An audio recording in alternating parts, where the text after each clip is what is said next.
vai sentar na primeira carteira. Vou até sentar aqui, ó. Você falar que eu tenho teu folder na minha pasta, né? Você acredita? Você tá bonito hoje, hein? Você só viu? Por causa que foi o terno assim, né? É, palestra, né? Lógico. Boa noite, pessoal. Agora vão achar que eu nem ambulando pra dar aula. Viu todo mundo, Bel? Bom, em primeiro lugar, boa noite a todos. Tá? Eu sou o Matheus. Vou falar hoje um pouquinho sobre perícia judicial. Primeiramente, eu queria dar boas-vindas a todos, a FAAP. Né? Perguntar, quem está aqui pela primeira vez? Bastante gente. Sejam todos bem-vindos à FAAP e espero que venham sempre nos nossos eventos aqui. Né? Queria agradecer a todos que colaboraram com a instituição de caridade, está ali arrecadando leite e também donativos. E vamos começar um pouquinho. Eu queria só saber o seguinte, quem aqui é administrador? Bastante. Economista? Contador? Outros? Advogado? Arquiteto? Não, é que a gente vai falar um pouco especificamente no caso dos administradores, economistas e contadores, né? Mas é lógico que a informação é válida para todo mundo, né? Só para a gente saber que estamos aqui em maioria. Bom, para falar um pouco de perícia, primeira coisa assim, o que é um perito judicial? Né? Não sei se todo mundo tem essa noção clara, né? O perito judicial ele é definido no Código de Processo Civil como auxiliar da justiça, tá? Então, assim como o intérprete, o administrador, o depositário, ele vai auxiliar a justiça a existir. Tá? Ele é uma peça fundamental à justiça, embora ainda pouco explorada. Tá? Então, ele é um auxiliar da justiça e é indispensável a ela. Tá? Quando que é necessário um perito judicial? Nós vamos ter a resposta no próprio CPC. Tá? Quando a prova de fato depender de conhecimento teórico ou científico, o juiz será assistido por perito, segundo exposto no 421. Né? Então, ou seja, toda vez que o juiz se deparar com matéria que não seja do direito, que ele não entende porcaria nenhuma, né, ele vai precisar de um perito para discutir isso. Tá? É lógico que quando a gente fala em perícia, vem na nossa cabeça perícia criminal, é a primeira coisa que vem lá, o papiloscopista pegando digital. Aqueles que vão mais além, imagina o perito médico, né, a perícia do INSS, tão temida. Mas nós vamos ver que hoje em dia, a perícia que mais cresce são as questões financeiras, são as perícias econômicas. Tá? A maior parte das ações judiciais envolvem economia, envolvem administração, e essas áreas se tornam cada vez mais complexas. Até bem pouco tempo atrás, o juiz ia decidindo sem nomeação de perito para essas áreas. Né? Hoje o grau de complexidade de uma empresa é muito grande. Né? Então se faz necessário que o administrador, economistas e contadores assumam essa área de perícia que vai muito além de cálculo trabalhista, cálculo de liquidação de sentença, que é o que quando a gente consegue visualizar a perícia na área contábil, a gente imagina o perito da Justiça do Trabalho que vai lá liquidar a sentença. A gente vai falar bem pouco disso hoje, porque isso aí todo mundo é questão de aplicação de técnica só, né? Não tem nada de muito diferente. Nós vamos falar assim de perícia de contrato de leasing, analisar se um contrato é contrato ou não é, se aquilo é leasing ou não é. Perícia na área tributária, é uma das áreas que mais cresce. Né? Nós vamos ver que é uma área muito interessante, porque a legislação tributária brasileira é muito confusa. Né? E ela traz certos conceitos que demandam de perícia. Você precisa ir na empresa e analisar o que realmente ela faz. Senão vai incidir um imposto ou outro. E isso muda muito a vida da empresa. Nós vamos citar o exemplo de uma questão entre SSQN e leasing. Essa é uma outra questão. Entre SSQN e ICMS, que nós estamos falando de uma alíquota de 18% e uma alíquota de 3%. Né? E essa questão é resolvida por perícia.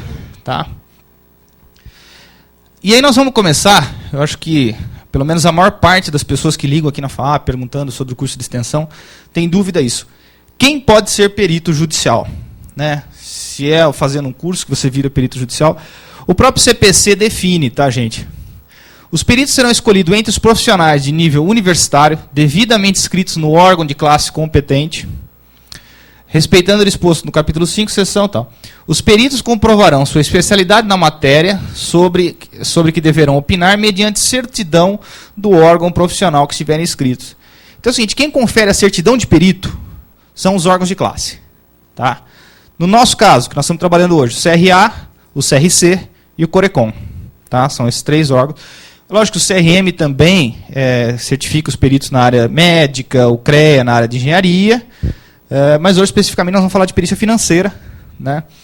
Então, só para deixar bem claro, né? Mas se eu fizer um curso de perito, eu sou perito?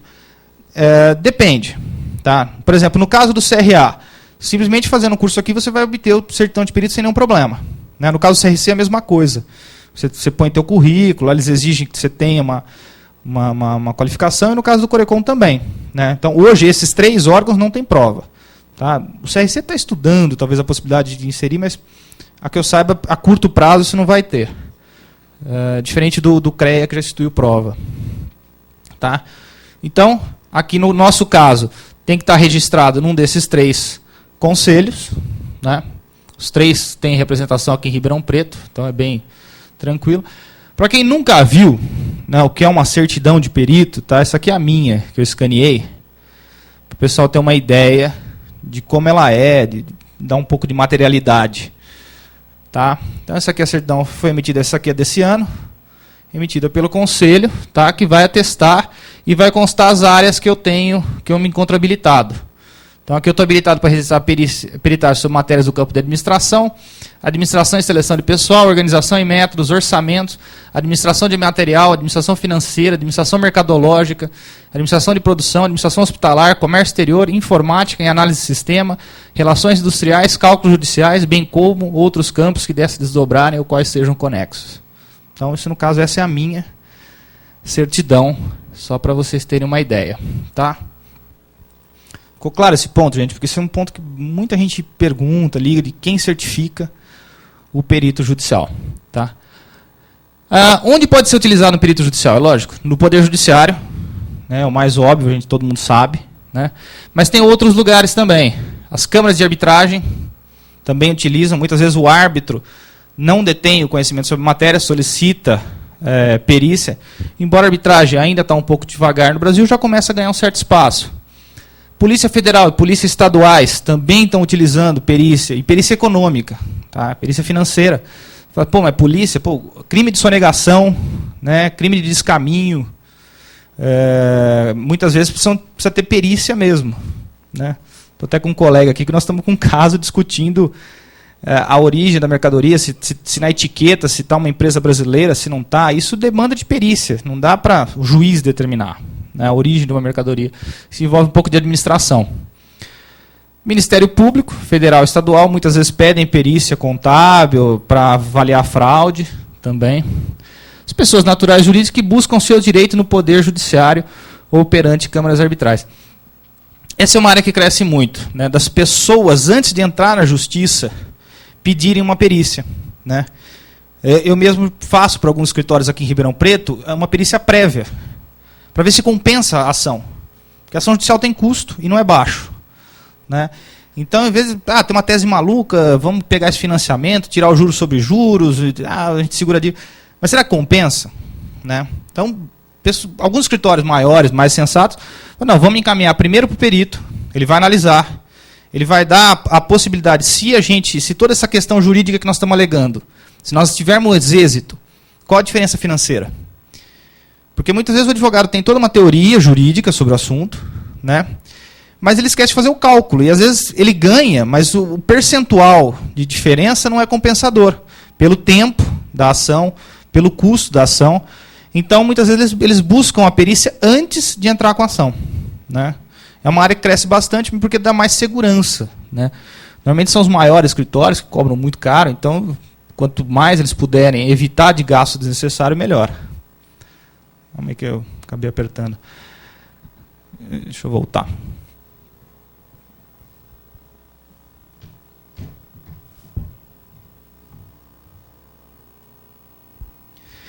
Então, o que mais?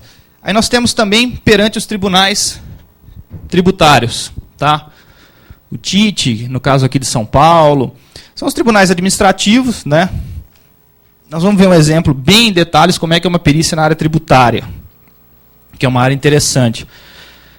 E empresas e entidades gerais, administradores, para detecção de falhas específicas, sistemas de controle ou pessoas. Muitas vezes a perícia não é só para quando a ação judicial já existe. Muitas vezes a empresa desconfia que tem uma fraude, tem uma falha no sistema dela, e ela quer resolver isso internamente. Então solicita que um perito faça uma auditoria, verifique as questões para averiguar algum dano ou algum problema. Tá? E as finalidades do uso. Nas varas cíveis, né, normalmente processo tratando de direito civil e comercial. Varas da Fazenda, processo de entidades, tributos estaduais, municipais. Na Justiça Federal, envolvendo entidades e tributos federais. As varas criminais, né, no nosso caso, em crimes financeiros. Na Justiça do Trabalho, né, os cálculos trabalhistas. Os tribunais de segunda instância também, pode haver perícia em segunda instância. E os pareceres eminentemente contábeis, muitas vezes, para elucidação de conceitos que influenciam na natureza jurídica a ser decidida. Então, muitas vezes eles consideram um tipo de relação para outro por perícia. Tá? Vamos por um. E nos tribunais arbitrais, né, embora seja uma atividade rara, mas possível, depende de cláusula arbitral que trata de questão administrativa, contábil, econômica, contratual ou negocial. Também vão existir. É comum nos contratos de exportação. Né? Os contratos de exportação de cana-de-açúcar têm cláusula arbitral e qualquer questão normalmente é elucidada através de perícia do contrato em foro arbitral. Tá? Finalidade. Né? Instrumento de investigação junto às polícias estaduais, fase de inquérito policial, podendo servir como prova, né, caso haja oferecimento de denúncia, como prova perante os tribunais tributários administrativos, e aqui é a área mais interessante, e como orientação de princípios de fiscalização e regularização de passivo perante órgãos da administração. Muitas vezes a empresa solicita que seja periciado as suas contas, seja analisada justamente para antever uma autuação futura, principalmente no nosso sistema tributário, que nós temos o autolançamento. Então, muitas empresas elas decidem o que lançar. Então, muitas vezes, depois de um certo tempo, ela começa a ter dúvidas se o que ela está fazendo é correto. Ela pede que seja periciado. Opa.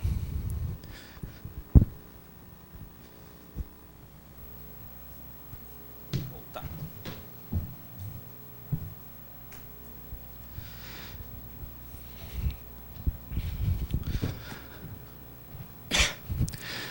Bom, no caso, nosso caso específico, né, a perícia administrativa financeira. A maior parte das discussões judiciais tem como objetivo final a disputa financeira. Hoje em dia, né, dificilmente você entra com uma ação judicial que não envolva uma questão financeira, ou pelo menos que isso torne uma consequência financeira. Né? São raras as ações de objetos puramente declaratórios. Né? Então, normalmente, isso vai ter que dar um quanto. Né? A perícia vem justamente acabar com a teoria do chute. Né? Ação de indenização por dano moral. Eu não sei, tem colegas advogados aqui de Ribeirão. Como é que está o nível aqui? Em Araraquara está 3 mil, 5 mil, se pôr no Serasa. Eu não sei de onde os juízes tiram esse número. Né? É simplesmente chutando. Hoje isso começa a ser um pouco mitigado. Principalmente quem faz a defesa para banco, começa a discutir de onde veio. De onde vem esse número? Então, mas 10 vezes, também de onde sai 10 vezes? Meu dano moral é igual ao dano moral do outro? 100 mil para quem ganha 600 reais é uma indenização legal. 100 mil para quem ganha 20 mil, indeniza. E talvez o cara que ganha 20, se sujar o nome, influencie muito mais. Então não tem lógica. Né? Muitas ações não tem lógica. E normalmente a defesa hoje em dia tem explorado muito isso. Dessa irracionalidade. Né? Dessa apuração.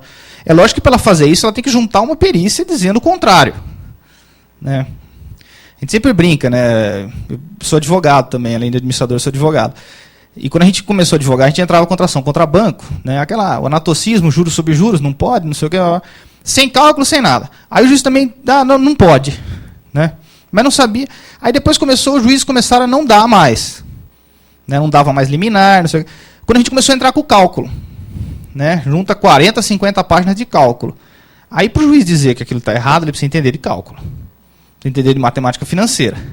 Na dúvida, ele o processo continua, ele vai mandar o banco se manifestar, porque aí o banco tem que apresentar um contra-argumento sobre a perícia, e ele mesmo não vai resolver, ele vai nomear um perito dele. Então, na verdade, sai da esfera dos advogados para ficar o perito do autor, né, o assistente técnico do autor, o perito do juiz e o assistente técnico da parte contrária. Né? Teve um caso engraçado, foi em Piracicaba, né? A gente propôs uma recuperação judicial lá em Piracicaba. E, lógico, a gente fez de má fé, né? A gente descapitalizou os juros, que a lei de recuperação judicial fala em 1%. Só que fala em parcela fixa. Quem conhece um pouco de matemática financeira sabe que não existe parcela fixa sem juros sobre juros. Se você aplicar a tabela price, você tem capitalização. Então você tem que aplicar a saque. O que a gente fez? A gente aplicou a saque e dividiu pela parcela média, porque a lei falava em parcela fixa. Né? É lógico que o juiz não percebeu a manobra, mas na recuperação de R$2 milhões, isso dá uma boa diferença. Né? O juiz não percebeu, foi para o administrador, ele nomeou um administrador judicial, esse sim conhecia matemática, e percebeu. Aí ficou essa discussão, mas a lei fala em parcela fixa. Aí nós contra-argumentamos, tudo bem, então parcela fixa a gente presume que seja amortização, e não a parcela total. Aí eu sei que o juiz chamou a gente na sala e falou, não tenho a mínima ideia do que vocês estão discutindo. Ele falou, tabela saque, tabela price, parcela de amortização. Falei, por favor, vocês entrem num acordo, porque eu não tenho como decidir essa questão. Então esse é um campo interessante mesmo, porque o juiz não tem a mínima noção do que é isso. Né? Porque quem estudou direito não viu matemática financeira. Então e são diferencinhas que dá muita diferença no bolo. Né? Se você tirar da price para saque, né? Quem tem financiamento da Caixa Econômica Federal sabe a diferença de pagar a casa própria e de pagar um financiamento de veículo. Né? Um é a saque e o outro é a price. Então, isso no bolo, e põe isso em 10 anos, 20 anos, que é um processo de recuperação acaba levando, para onde isso vai. Mas eles muitas vezes não têm a mínima noção. A gente chama você e falou assim, não, vocês se decidem, porque não... Vocês resolvem entre vocês. Porque para ele resolver, ele tem que chamar mais um. Tem que chamar mais um perito para discutir entre o administrador judicial e o proponente do plano. Que podia vir com mais alegações, que aí ele... Não é que ele vem com o sistema francês, vem com outro sistema de capitalização, aí embolava bonito, né? Mas é por isso que é uma... Então aqui a gente falou já um pouco, né, das questões das divergências nas negociações, interpretação de resultado financeiro. Muitas vezes a empresa está dando lucro ou prejuízo, né, nas SAs, isso é muito complexo, os balanços são tão truncados que muitas vezes tem que ir para a perícia. Né? E muitas vezes você tem fraude contra acionistas aí. Né? Bom, agora para não ficar tão chato, né, a gente vai mostrar um pouco de como é uma perícia administrativa sobre um contrato de leasing, tá? Principalmente para quem nunca viu, não conhece. Senão a gente fica falando só em teoria. Então aqui no caso, só para a gente mostrar como seria uma perícia mesmo. No caso desse contrato de leasing, é um contrato bem interessante, porque a partir do momento que o contrato foi periciado, a gente determinou que ele não era um contrato de leasing, e sim um contrato de compra e venda simulada.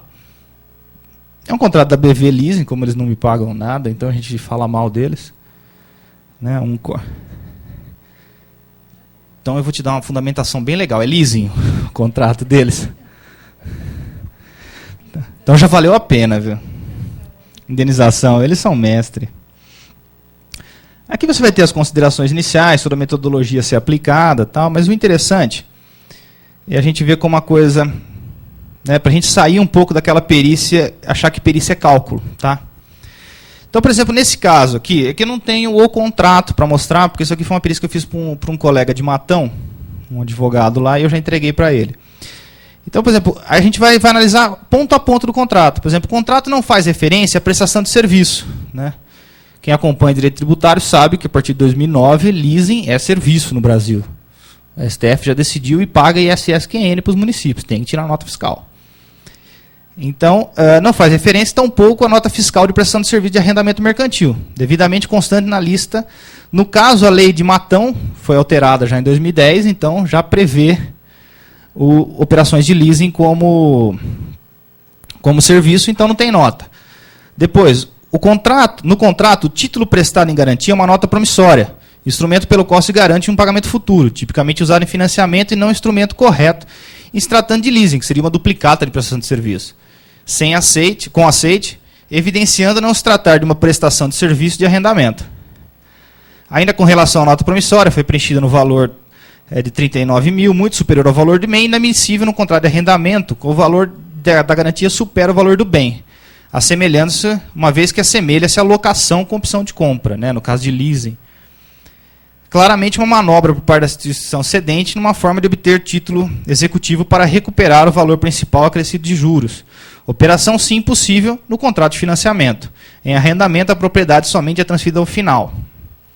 E nós vamos analisando caso a caso. Até, por exemplo, no item 8.8c do contrato, eles vão. Aí eles sentam em cima, né? Aí eles se ferram de vez. Porque eles colocam a expressão financiado e não financiado num contrato de arrendamento, que leasing é um arrendamento, é uma locação. Então ele está explicando as taxas, ele escreve lá, financiado, não financiado a taxa. Você está financiando, evidencia que é um contrato de financiamento. Né?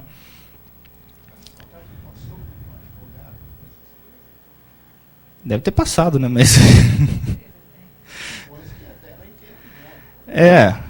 mas são os erros banais que a gente vai pegando. Por exemplo, no item 8C ela coloca valor total do crédito. Se eu estou falando de arrendamento, de locação, não tem crédito. Né? Aí no item 22.2 ele usa a palavra spread e amortização. Palavras típicas de contrato de financiamento. Né? Quanto à tese jurídica, se vai colar ou não vai colar, depende um pouco de advogado. A gente faz a perícia, entrega, apontando a nossa visão sobre o assunto. Né? E no caso, por exemplo, desse contrato, não existe qualquer questão sobre depreciação de bens. O que é um pouco absurdo. Se você está alugando alguma coisa, você vai, e ao final só a opção de compra, ele pode manifestar, você tem que ter um cálculo de depreciação do bem. Se ele devolver o carro, como é que isso vai ficar?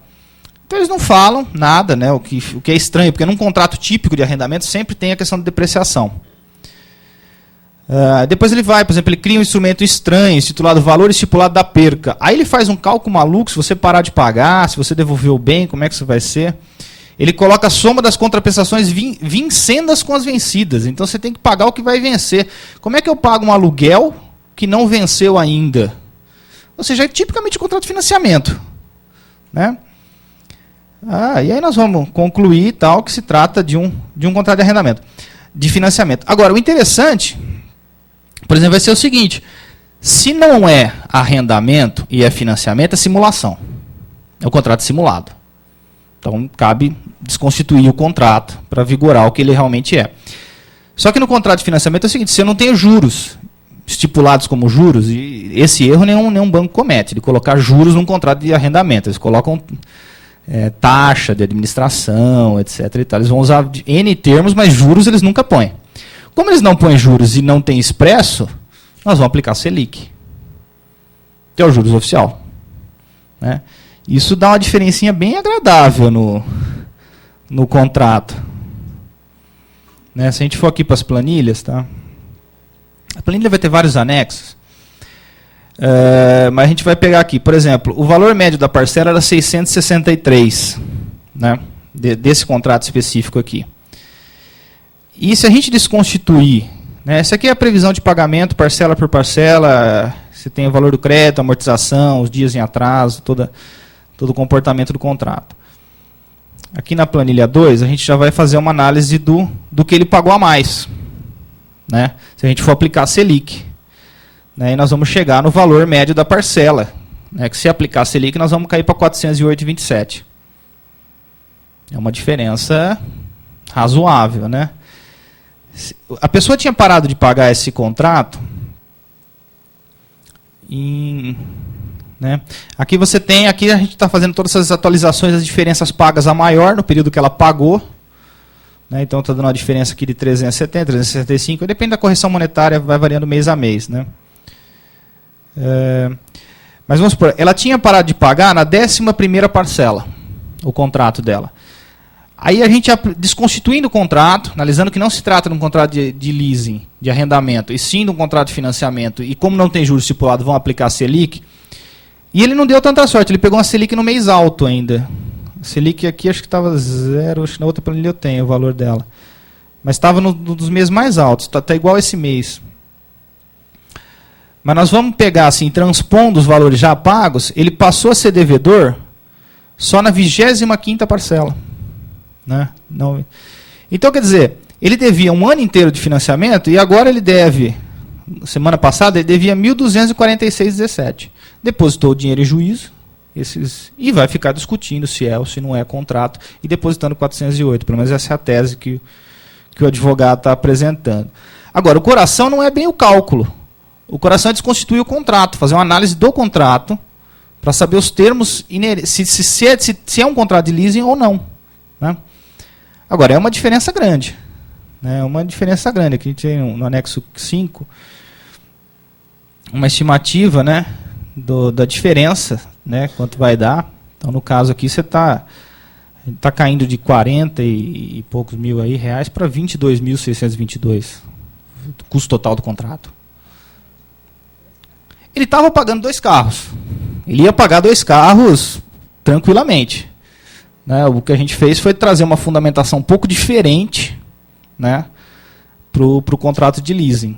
Né? A gente tentou, em vez de atacar simplesmente o cálculo, tem muita gente que entra com ação contra leasing é do juros sobre juros, do anatocismo e tal. Tem anatocismo também, dá para tirar, mas você não tira nesses termos. Não chega nesses valores. Tá? Vai perguntar como é que isso está no judiciário? Em primeira instância está ganhando. Tá, mas em primeira instância a gente sabe que é maluco. Não chegou nos tribunais superiores ainda. Não sei se você já pegou um caso desse tipo de argumentação. Não, ainda. Tem o advogado Bradesco aí, então por isso tomar cuidado aí. Que tá. A gente fala mal de banco, né, mas ele está aqui só ouvindo para saber de onde ele vai. Vai rever os contratos, né, do Bradesco. Mas é uma tese nova, mas assim, dá uma boa margem de argumentação. Mas vamos supor, para dizer... Em vez de atacar. E outra, para o juiz analisar depois o contrato, ele vai ter que também auditar termos econômicos, porque dificilmente o juiz sabe o que é spread. Então, é uma área interessante que a gente vai. Que dá para se trabalhar na perícia judicial. Tá?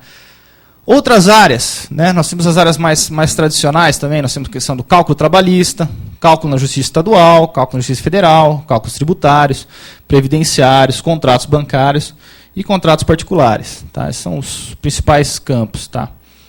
Cálculos trabalhistas, né? Principalmente contra a verba de ordem salarial, diferença salarial, adicional de salubridade, periculosidade, transferência, sobreaviso, jornada de trabalho, hora extra, férias, aviso prévio. É complexo o cálculo. Né? Então, demanda de perícia, muitas vezes tem perito. Eu tenho um amigo em São José do Rio Preto, que é especialista nesse tipo de perícia, inclusive é professor nosso aqui na FAAP também, e ele cobra peso de ouro porque ele diz o seguinte: quando o cara perde o processo, ainda tem a perícia. Né? Então, ele faz perícia para a empresa. Né? Então, porque normalmente os advogados trabalhistas, não sei se tem alguns colegas aqui, eles têm o mau hábito de fazer o Ctrl-C, Ctrl-V. Então, as petições são todas iguais, pleiteando todas as verbas. E o juiz também faz Ctrl-C, Ctrl-V nas sentenças. Né? Então, vem sentenças muito parecidas, todas iguais. E vai para o cálculo. Né? Vai para a apuração. E aí, quando ele vai questionar, a briga se torna dentro dos cálculos. E dependendo da forma como você calcula a questão, muda por completo os números. Né? Eu falo porque eu sei que ele chega a cobrar 15 mil reais de uma perícia dessa. Só que ele baixa bastante. Né? E muitas vezes a vara local, o perito é um técnico de contabilidade, não querendo falar mal, mas às vezes não tem o preparo que ele tem. O cara, pra vocês terem ideia, ele é doutor em finanças na Espanha. Então, fica uma questão...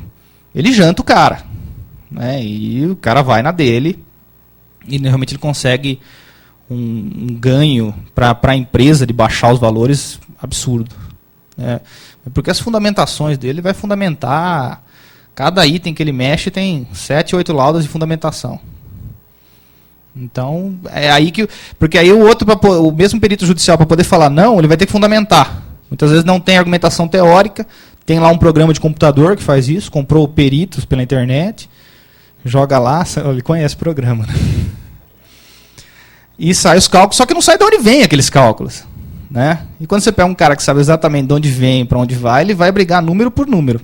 Ela também usa? Esse programa não, mas tem parecidos, tem.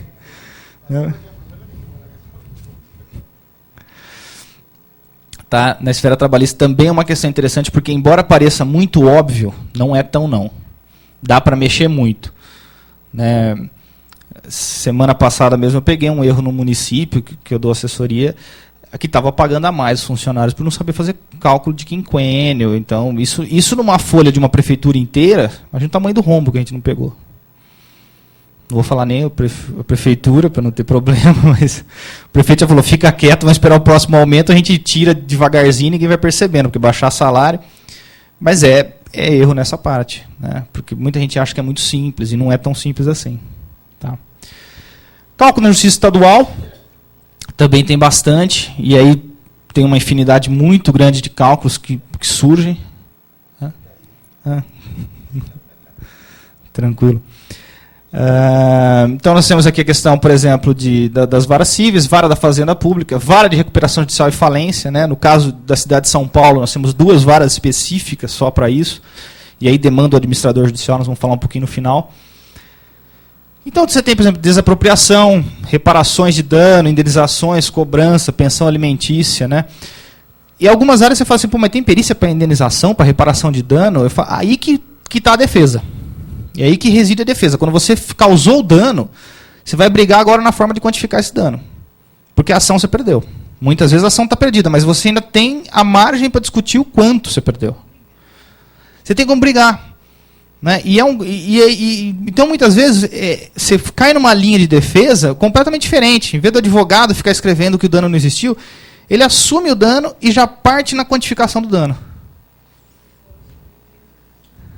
Não, você assume muito devagarzinho, mas você já vem com um laudo de caso haja dano, está aqui o que aconteceu, está aqui uma forma de calcular, está aqui um estudo, você já vai brigar no valor.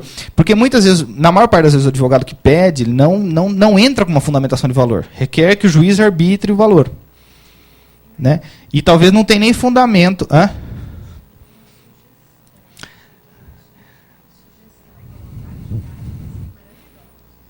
Não, você põe, mas aí o outro também vem com um monte, né? O Tribunal de São Paulo está baixando as indenizações para o máximo que dá, né? Hoje R$2.000 de indenização está de bom tamanho, né? Muitas vezes. E virou qualquer coisa, não, isso dá indenização, isso dá dano moral, não sei o quê. Então você... às vezes a gente entra com... meu nome está no Serasa, eu não comprei e tal, ele entra com a ação, não sei o que, depois a gente vai descobrir que ele tinha mais 10 nomes, 10 inclusões do Serasa, realmente que ele devia. Uma não... Então, fala, que dano gerou? Uma mais, uma menos, não aconteceu nada. Mas é uma margem de defesa pouco explorada ainda. Né? São poucos escritórios de advocacia que têm esse hábito, né, de chamar o perito sempre junto para a ação, para trabalhar essa questão. Principalmente quando você sabe que do outro lado você tem um advogado pequeno, que trabalha sozinho, que não vai ter estrutura para contestar esse tipo de ação. E para quem é administrador, é um mercado a ser explorado junto com esses advogados pequenos também. Né, de você apresentar toda essa estrutura de serviço, essa sistemática de material, para que ele possa trabalhar em igualdade de condições com grandes escritórios. Né? Então é uma área bem interessante.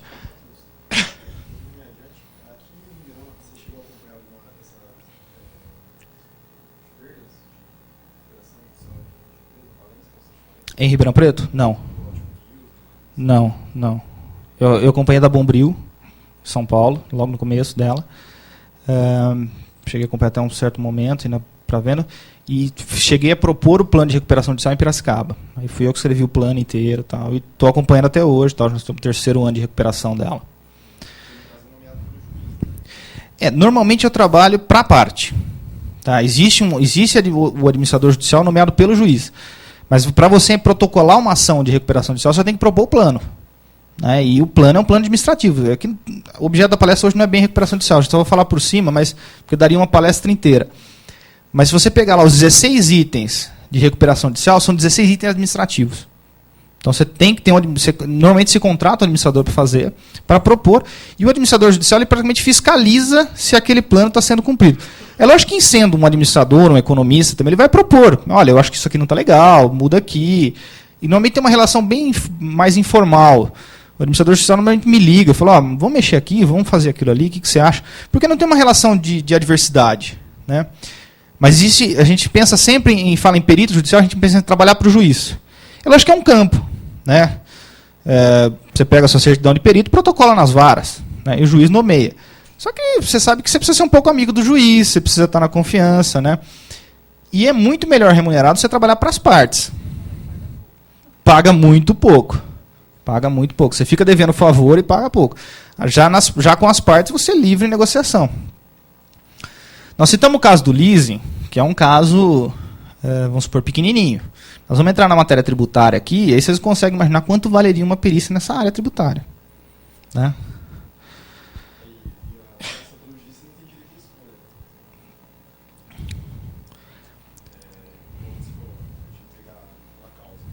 Sim, sim.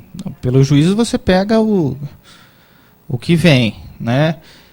E por, sei lá, não sei quanto está em Ribeirão, 200, 300 reais no máximo, é o que paga em média uma liquidação aí do juízo. Né? Já pelas partes, valor. Porque pelas partes você vai realmente trabalhar como perito. Você vai torcer o negócio para a vontade da parte. Então o teu trabalho tem um valor diferente porque você realmente vai conseguir fazer com que aquela tese que o advogado criou possa ter sustentabilidade. Né? É lógico que aí você tem todo o limite ético de fazer isso, você tem que fazer dentro de uma coerência, de uma racionalidade, porque também, se você inventa, se você mente, distorce números, o teu laudo passa a não ser mais acreditado, você faz isso uma vez só. A hora que vier um perito te contestar no fundamento, no próximo laudo seu que entrar, o juiz vai falar, esse cara aqui não sabe o que está escrevendo. Você tem que fundamentar. Agora, tem argumento? Tem argumento. Tem argumento para puxar para um lado, para o outro, com fundamentação. É isso que a gente estuda. Né? Questões de justiça federal são basicamente as mesmas da estadual, ressalvadas as competências. A questão central é que entra as questões previdenciárias, os tributos federais e os bancários, quanto o Banco do Brasil e Caixa Econômica Federal. Caixa Econômica Federal tem umas perícias bem interessantes, somente aqueles contratos antigos de habitação que eram indexados pelo reajuste salarial. Aquilo dá uma diferença maluca, né? Hoje não, hoje a Caixa, para você brigar com a Caixa é bem difícil, porque os contratos deles são bem ajustados. Mas dá. Cálculos tributários, né? Que abrange discussão de tributo, municipal, estadual, federal. Muitas vezes, se é estadual ou federal, às vezes a discussão é qual a competência, né? Redução de base de cálculo, né? Qual a base de cálculo de um tributo? Vai inteira, vai em parte do produto, né? O brinde, incide ou não incide? Até que ponto isso é brinde ou é venda casada? Mac Lanche Feliz, você compra o lanche ou o brinquedo? Então o imposto tem que incidir sobre o brinquedo ou sobre o lanche. Então é venda. Então é ICMS. Ou é prestação de serviço de restaurante. Muda bastante. Muda bastante a questão. Eu acho que nenhuma criança compra o lanche, ela compra o brinquedo. O foco é o brinquedo. Então é ICMS. É venda. Né? Isso é uma brincadeira, mas dá para discutir também. Não sei se o McDonald's tem interesse em discutir isso, mas... Nenhum. Muitas vezes a questão do cálculo das multas também, principalmente quando é por arbitramento, né? Muitas vezes você vai ter uma questão tributária que é decidida por arbitramento, e esse arbitramento normalmente tem uma grande margem de questionamento por perícia. Tá? As execuções propostas pelo INSS, as restituições propostas pela União, etc. também tem que ter perícia, porque o fisco tem uma tendência de pagar menos, não sei porquê. Assim, eles têm esse mau hábito, quando eles fazem restituição, não calcular correção monetária direito. Eu não consigo entender, deve ser um erro do computador, né? Imagino que sim, né? Erro sistêmico, né? Deve ser. Aqui nós temos os principais tributos discutidos na justiça estadual, né? São as ações propostas pelo Estado. Então, no cálculo deve ser levantado os valores de base, aplicação de correção monetária, seguindo tabelas específicas. No caso da Justiça Paulista, nós temos uma tabela bem funcional, bem prática, mas nem todos os estados têm. Então, também, muitas vezes, tem estado que toda a correção monetária ainda é feita com base no GPM, em outros índices, e aí dá uma margem. Se aplica o GPM ou o IPC, dependendo do mês da variação. Então, no caso de São Paulo, nem tanto. Tá? Aqui nós vamos uma questão bem interessante, tá, gente? O ICMS e o ISQN, leasing. Quem não sabe, só quem não é da área tributária, ICMS é o Imposto sobre Circulação de Mercadorias e Serviços. Tá? É um imposto estadual, que aqui em São Paulo a alíquota dele é 18%. Isso varia, tem estado que chega a 12%, 15%, aí cada estado tem o seu. Ele também não é linear para todos os produtos. Tem produto que em São Paulo é mais baixo, cesta básica, construção civil. Mas em média em São Paulo é 18%. ISSQN é imposto sobre serviço de qualquer natureza. Tá? É um imposto municipal, instituído pelos municípios, que varia de 2% a 5%. Tá? Na média, 3% a 5%. 2% é raro você ver alguma coisa. Aí você tem o STJ, que é o Superior Tribunal de Justiça, na súmula 156, dizendo o seguinte: prestação de serviço de composição gráfica, ISS. A prestação de serviço de composição gráfica personalizada sobre encomenda, ainda que envolva fornecimento de mercadorias, está sujeita apenas ao ISS. Alguém entendeu? A margem que eles deram.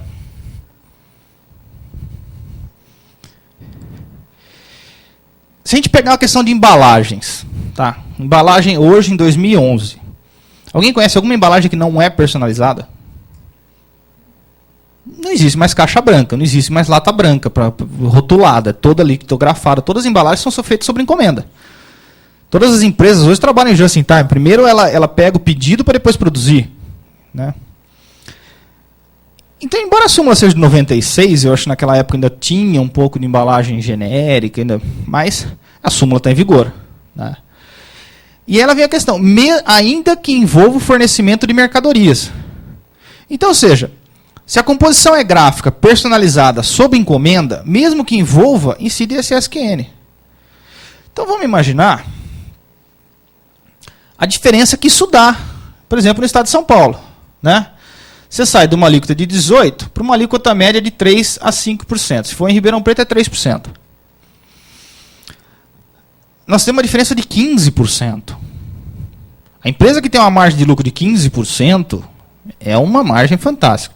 Eu acho que a gente está bem simplificando, tá, gente? Isso aí tem uma questão se a empresa está no simples, não está. É que não daria tempo de abordar todos esses detalhes, mas lógico que no curso a gente vai abordar. Você tem a compensação de CM, tá? Não é tão. Mas, em tese, só para entender, em linhas gerais, é isso. Então, daria uma diferença dessa. Então, vamos fazer uma brincadeira, uma simulação. Uma empresa que tem um faturamento de 100 mil reais, é uma empresa pequena. Alguém aqui conhece uma empresa de embalagem que fatura em média 100 mil reais? Ninguém conhece? Tem livro para sortear, quem participar ganha livro. Ninguém conhece, porque senão já vai falar para você já sair vendendo o serviço amanhã para ele. Tá? Então, qual seria o impacto de um planejamento tributário sem sonegação? Tá? Apenas um ajustamento para o melhor pagamento de imposto. Então, nós vamos lá. Né? Você tem um faturamento de 100 mil, um ICMS sobre as vendas de 18 mil, né? Você tem um líquido de 82 mil. Se você... Vamos chutar alto, vamos pegar a maior alíquota, 5%. Né? Você pagaria só 5 mil de imposto, estaria tendo um faturamento de 95 mil. Você tem uma economia de 13 mil reais por mês. Isso no ano te dá uma economia de 156 mil reais. Né? Aí eu pesquisei na internet, com 156 mil reais a gente compra uma casa em Itanhaém. Né? Tem até o telefone dele aqui, quem quiser comprar. Então, uma empresa que fatura 100 mil, a gente já consegue falar para ele de onde vai sair a casa de praia dele. Né? Você fala, eu fui lá na FAAP, aprendi e tal. De 80 mil, porque o resto você vai cobrar para explicar. Né? Você não vai... Tá? Mas aí você pergunta assim, mas isso é verdade? Isso aí já foi, os tribunais já analisaram. Eu vou mostrar um julgado do Tribunal de Justiça de São Paulo. É uma empresinha bem pequena, Nova Lata. Faz lata para souvenir, coral, para as maiores empresas de tinta do Brasil. Tá? Ela estava discutindo justamente isso. Tá? Que todas as latas da coral, da souvenir, que ela faz, é sob encomenda. Vocês estão imaginando o tamanho da economia que a Nova Lata fez. É lógico que o fisco estadual não gostou muito da ideia. Né? O fisco municipal adorou. Né? Mas a questão acabou indo para o tribunal decidir a questão, que vamos ler só a ementa, tá, que é o que interessa. É um embargo da execução fiscal, porque, na verdade, o Estado lançou na dívida ativa e promoveu a execução. Tá? Confecção de embalagem e serviço personalizado. ICMS, não incidência. Estando comprovada que a embargante desenvolve serviços personalizados sob encomenda no ramo de confecção de embalagem no processo de composição gráfica, a cobrança de ICMS é indevida, conforme entendimento firmado na súmula 56 do Superior Tribunal de Justiça. Isso dá uma diferença de milhões de reais para a Nova Lata. Só numa brincadeirinha dessa. Isso vale para qualquer empresa de embalagem. Por exemplo, a gráfica, que faz nota fiscal, ela também pode ser beneficiária dessa súmula. Agora você pergunta, onde é que é o coração do processo? Né? É jurídico? Não, é uma perícia. Você vai ver que os desembargadores pouco falam. Né? Eles só vão se atentar a esse fato aqui.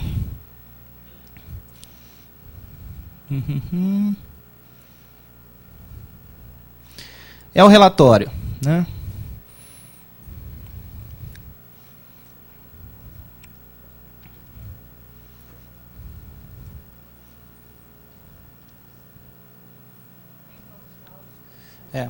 Então eu falo, no entanto, os casos nos autos documentos de 300, bem como nos laudos periciais de folha 62 e 150. Já viu o tamanho do laudo que foi juntado para dizer que o processo é sobre encomenda. Eu tive curiosidade, já fui ver esse processo em São Paulo. O laudo é simplesmente um laudo de processo de produção. Eles vão explicar desde o vendedor saindo para vender a lata de tinta, que tira um pedido, que esse pedido é transmitido via e-mail, aí tem foto do cara fazendo isso, aí tem foto do cara no computador editorando, ou seja, provando que é personalizado, que cada tinta, ele vai lá, ele mexe no Photoshop, ele monta. Aí que vai para a litografia, que cada lata é feita, que o pedido sai, é despachado exclusivamente para souvenir, exclusivamente para coral. O laudo é só isso, é só descrevendo o processo. O passo a passo do processo administrativo. Foi um laudo feito por um administrador, muito bem feito, com todos os detalhes de produção, né, um conhecimento de engenharia de produção muito grande. Mas esse é o coração. Agora, para o desembargador dizer que aquele processo não é sobre encomenda, ele vai ter que entender mais de engenharia de produção do que quem fez o laudo. Então, o coração foi esse. Né? E aí ele vem. Ficam demonstrados suficientemente que a atividade por ela desenvolvida abrange a produção de embalagens metálicas personalizadas, confeccionada por encomenda, pelo processo de composição gráfica, através de fotolitografia, da litografia, estando sujeita, portanto, apenas ao recolhimento do ISS, nos termos do artigo 8º. Tal. Você imaginou? Se não aumentou o lucro, imaginou a possibilidade de diminuir preço e quebrar a concorrência? Numa questão de perícia. Então, isso que eu queria mostrar. Que a perícia não é liquidação, não é fazer conta. Muitas vezes é você tirar de uma situação e passar para outra. Né? E não tem como o advogado simplesmente fazer petição nesse sentido. Ele precisa comprovar o processo. Né? Fazer uma perícia dessa é muito simples. Não tem muito segredo em termos de perícia. Agora, vocês conseguem imaginar o valor que tem uma perícia nesse sentido? Né? Essa é a questão central. E os poucos profissionais que fazem. Né? Então, era para a gente provar que tem perícia diferente. Aqui é o trecho, aquele trecho que eu li, que tinha separado justamente para a questão aqui de vocês verem que o que fundamentou. A decisão é curta, tá? Se você pegar, ela vai ter mais 2 ou 3 folhas só. Porque o coração está aqui. É os laudos periciais. Né? O fisco não conseguiu contestar os laudos periciais, mesmo porque o fisco não tem perito para fazer. O fisco estadual não tem na sua equipe, na sua estrutura, administradores, economistas, para ir lá e falar que o processo não é sobre encomenda, ou para argumentar que toda essa indústria hoje funciona assim, porque de fato toda a indústria de embalagem é sobre encomenda. Né? Acabou a indústria de embalagem, tirando papelão, que ainda tem a caixa de papelão que ainda tem sem marca, mas a grande maioria hoje é assim. Então. Agora, o que impressiona é que a maior parte das empresas ainda paga ICMS. Né? E se parte da produção da empresa de embalagem é sob encomenda e tem essa personalização do nome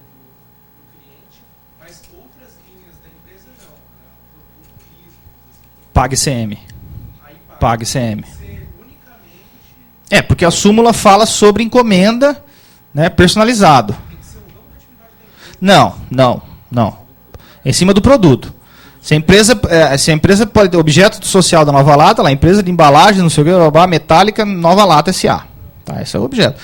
Eu imagino que se você for lá, eles devam ter lata branca para fábrica de tinta pequena. Eu já, uma vez eu dei assessoria para a empresa de tinta, foi quando eu conheci a Nova Lata. E a gente comprava deles embalagem branca para rotular. Eles fabricam. E nessas, a nota deles vem com ICMS. Vem ICMS destacado. Sim. Eles têm inscrição municipal e inscrição estadual. Eles vão ter o talonário municipal e o talonário estadual. Eu trabalho numa indústria de embalagem de isopor. Parte da produção, Então já tem alguém que ganhou. parte da produção ela vem gravada realmente como É. mas parte da produção não. Não, a parte branca vai continuar em cima do ICMS. Tá? Aí vem um negócio muito mais interessante. Já que você vai vender teu peixe para o teu chefe mesmo, vamos aprimorar aí para você vender direito. Vai ser mais legal ainda, porque é o seguinte, como parte da produção é vendida como ICM, parte como prestação de serviço, e na hora que ele compra a matéria-prima, ele está no Simples ou empresa normal? Empresa normal. Então ele vai se creditar de ICM. Né? E ele vai se creditar, ele vai se creditar sobre todo o produto comprado e vai desovar só sobre metade. Você vai praticamente zerar o ICMS também. Tá? Sem sonegação. Isso é uma falha da lei. Vamos entender assim. Isso não foi a ideia do legislador. Mas é assim que está escrito. Não.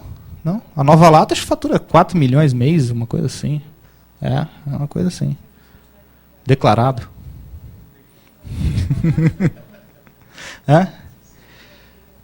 Não, o fisco briga, o Estado foi em cima, o Estado não se conforma. Agora, a questão interessante é o seguinte, nesse processo, que é um processo de 3 partes. Aí tem vários, cada advogado tem uma estratégia diferente sobre esse tipo de matéria. Um entra com uma ação declaratória na justiça estadual, consignando o pagamento, dizendo que não sabe para quem paga.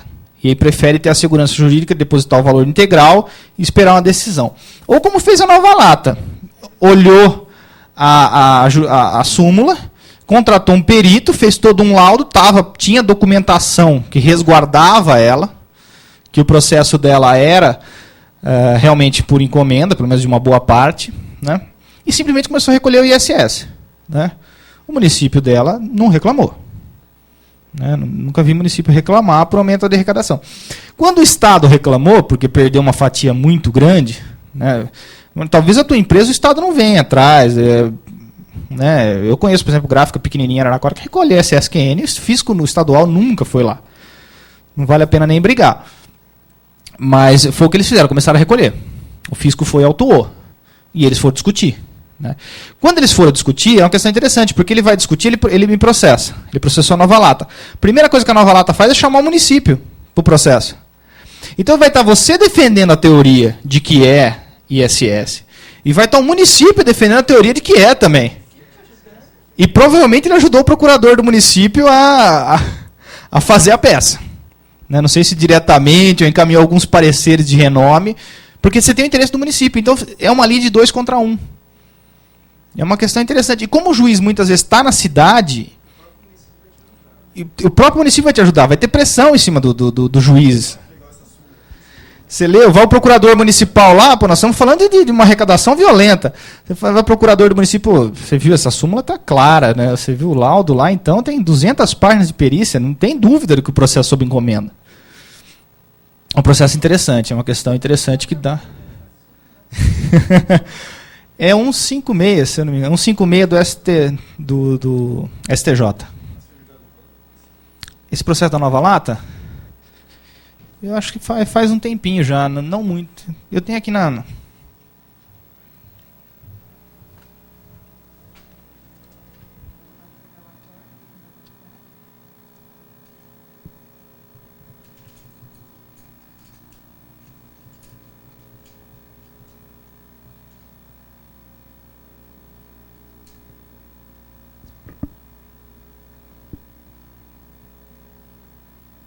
em 2008. 27 de novembro de 2008. Foi julgado o processo. Mas esse tema, gente, o tema do leasing é um tema controverso ainda. A gente não sabe como é que o tribunal vai pensar sobre o assunto. Mas essa questão aqui é um tema pacífico. Se vocês passearem no TJ, principalmente em outros estados, vai ter mais. Isso é uma questão já bem superada. Até. Tem, assim, superada, sim. Tem poucos players que importam, mas é raro você achar uma decisão atual contrária. Né? Mas porque você vai tirar foto do cara lá no Photoshop, montando cada projeto. O projeto é sobre encomenda. Se revogar a súmula, muda a história. Mas enquanto a súmula estiver vigendo, não vejo como alterar, não. Tá?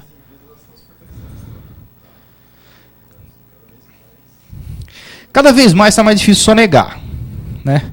Só que pagar imposto ninguém gosta. Né? Então, qual a solução que você tem é planejar os seus tributos. Você pagar de forma mais eficiente. Né? É que o problema é que planejar tributo também tem custo. Então tem empresa que porque você vai contratar uma empresa de consultoria tributária para fazer um planejamento, fazer um levantamento, tem um custo muito mais alto do que o escritório de contabilidade. Né? É que muitas vezes eles não entendem o ganho futuro.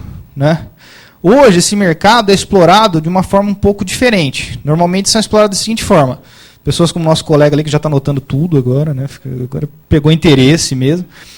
Ele vai e oferece. Ele identifica que aquela empresa pode ser suscetível no planejamento tributário, vai lá e oferece o produto específico. Dificilmente parte da empresa. Normalmente hoje é o contrário. A pessoa formata um produto e oferece. Tem produto maluco. Né? Tem produto de planejamento tributário esquisito. Tem produto sério. Tem venda de areia no deserto, título da dívida pública, aquelas coisas que aí é furada mesmo. Né? Agora tem coisa séria. Eu não tenho aqui, mas tem um caso da Grendene, que é um caso muito interessante. A Grendene chegou ao absurdo de dividir a fábrica. Não sei se alguém conhece a Grendene, eu sei que meu pai conhece, né? Meu pai está aí na palestra. A Grendene, ela fica no Rio Grande do Sul e é dividida por uma rua. Você lembra desse caso, né, na GV lá que eles passaram?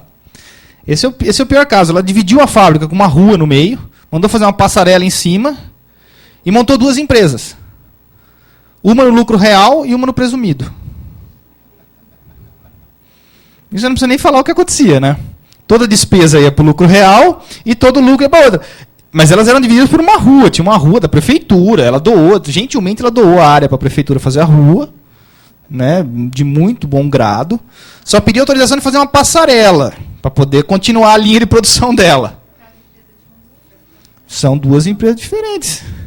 Uma vende para a outra, inclusive, porque uma é só prestação de serviço, né, de trespontagem do calçado e distribuição. A outra, sim, produz o calçado. Agora, o preço que ela paga pela trespontagem é livre negociação. Somos um país livre. Se ela paga preço de ouro para jogar o lucro para a outra. Teve um outro caso interessante, também de planejamento tributário, foi o caso da Votorantim. Né? A Votorantim parou de pagar imposto durante uns meses. E, estranhamente, pouca coisa. Aí saiu o refis, a Votorantim foi lá pedir o refis. Uma quantia ridícula. Bom, mas preenche os requisitos, tal, pode fazer o refis, né? Não tem. O que acontece? A Votorantim fatura muito mais do que 4 milhões, então ela está no lucro real, não tem como escapar disso. Eles calcularam que se eles fossem para o presumido, era muito mais vantagem, só que o faturamento deles não enquadra. Só que na lei do refis diz que as empresas optantes pelo refis estariam sujeitas ao lucro presumido. Ela atrasou um pouco de imposto, entrou no refis, parcelou, deve ser umas parcelinhas de R$2.000, que está pesando no orçamento da Votorantim, mas ela entrou e pediu o refis máximo, aquele de 15 anos. Né? Pediu o refis máximo, tem direito, abriu mão, porque em menos tempo pagava menos juros. Não, quero 15 anos. No mês seguinte ela recolhe pelo presumido. Foi discutida a ação e o fisco perdeu. Está na lei, tem direito, fez refis. A empresa, coitada, está mal das pernas. Imaginou a economia que foi feita? Isso é esperteza, né? Não, esse é o tipo da coisa que a gente fala assim, da questão de olhar a justiça de uma forma não tão convencional, não tão processual, não tão... A questão acontece... Porque a vida não acontece no fórum, a vida acontece no chão de fábrica. É lá que você vai analisar se o processo é ou não é sobre encomenda, se o serviço de trespontagem da Grendene é separado ou não é, dá para separar. Nada de errado. Mas é por isso que eu falo, como a sonegação está muito difícil, Você vai criando subterfúgio dentro da lei. Cabe ao nosso legislador melhorar as leis. Agora, a legislação tributária no Brasil é um caos, né? Ela é confusa.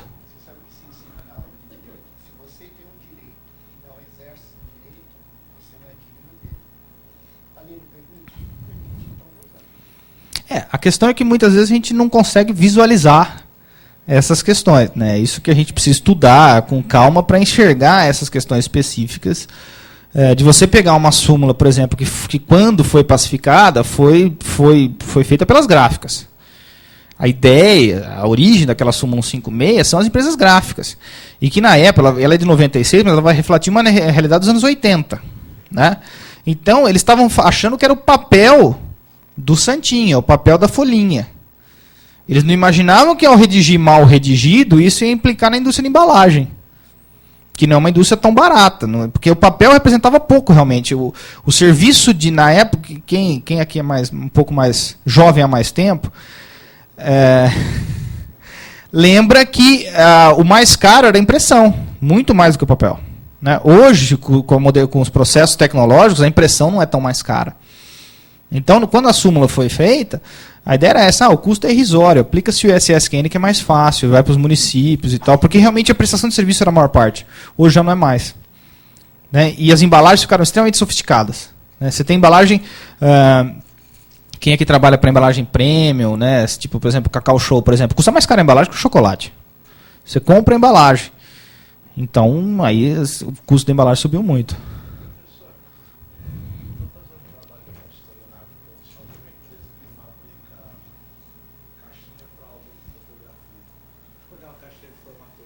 Sei. Algumas veem a foto da pessoa, vê medicina, administração. Seria isso uma embalagem personalizada? Se ela for personalizada, se tem a foto de cada um, daria. A gente vai ter que conseguir fazer um laudo que ela é a embalagem da foto. Dentro vai um álbum, né? Vai um álbum de fotografia. Então ela é a embalagem da foto. Daria para. Se a gente conseguir provar, se você conseguir provar, olha, eu vou na faculdade, tiro a foto do cara, venho, eu edito, faço uma por uma, é personalizado e é embalagem. No caso, eles vendem uma caixa para a pessoa colocar o álbum. Sim, mas ela não sai todas iguais, ela já sai personalizada. Não, no processo de venda personaliza. O cara fala, eu quero um fecho dessa cor, eu quero a estampa dessa cor. Então, se a gente conseguir sistematizar, fazer um laudo pericial desse processo e concluir que que cada uma sai diferente, que você não tem aquilo em estoque, simplesmente puxa, dá para incidir o ISSQN. Por lote, mas os lotes são diferentes. Não, a Nova Lata produz por lote. Sai, lá, tinta souvenir. Eles vão produzir não sei quantas carretas do mesmo lote, mas eles provam que é sob encomenda e personalizado. Porque a Souvenir pediu 1 milhão de latas. Vai sair 1 milhão, tudo igual. Mas aquele 1 milhão. A questão é, se aquele 1 milhão, nesse processo, uma das coisas que eles alegam lá é que é o seguinte: se a Souvenir devolver, eles não têm o que fazer com aquilo. Ele é tão personalizado que não serve para mais ninguém. Então, se você conseguir provar que seu produto, ao momento que ele devolva, não sirva para mais ninguém, a menos que você passe por um processo de reciclagem dele, é lógico que a Souvenir, a Nova Lata, a gente já chegou a comprar essas latas de devolução deles, eles vão pintar de branco, mas você ainda vê a marca antiga, eles não conseguem tirar 100%, e é vendido como um produto de descarte. Né? Então você perde a característica, ou seja, o produto não serve para outra pessoa nas mesmas características. Ele mesmo que você pode vender como produto reciclado ou de descarte, mas ele perde a sua essência, e aí é individualizado. É o cara de personalização, que ele desconstitui o produto. Lá uns 60% da produção disso, até que a gente estava lidando com a questão e a solução que a gente encontrou, tem esse problema. Saem muitos dos pedidos, aí barra no financeiro. Segura lá dentro. Aí o pessoal fala, a gente não tem que fazer isso aqui, é personalizado. Não dá para vender para outro. A solução que a gente chegou é a seguinte: mesmo que a pessoa não pague, entrega. Não tem o que fazer. Você não tem o que fazer. Você não tem o que fazer. Você pode até conseguir reciclar o produto, mas você vai ter que pôr dinheiro. A questão é assim, é lógico que a Nova Lata consegue vender a lata pintada de branco, mas ela tem que investir na pintura para poder colocar o produto de volta no mercado. Ela poderia, por exemplo, picar e vender com uma para de metal, ela poderia dar outra destinação. Mas a questão é você ter o desembolso. é uma questão assim, é caso a caso. Né? Pelo que você me falou, dá. Né? Mas tem que detalhar todo o processo, porque você tem que ter uma boa argumentação contra o fisco estadual. Porque ele vai ser contrário. Isso é óbvio. Pô, estão se entregando aqui já, né? Já.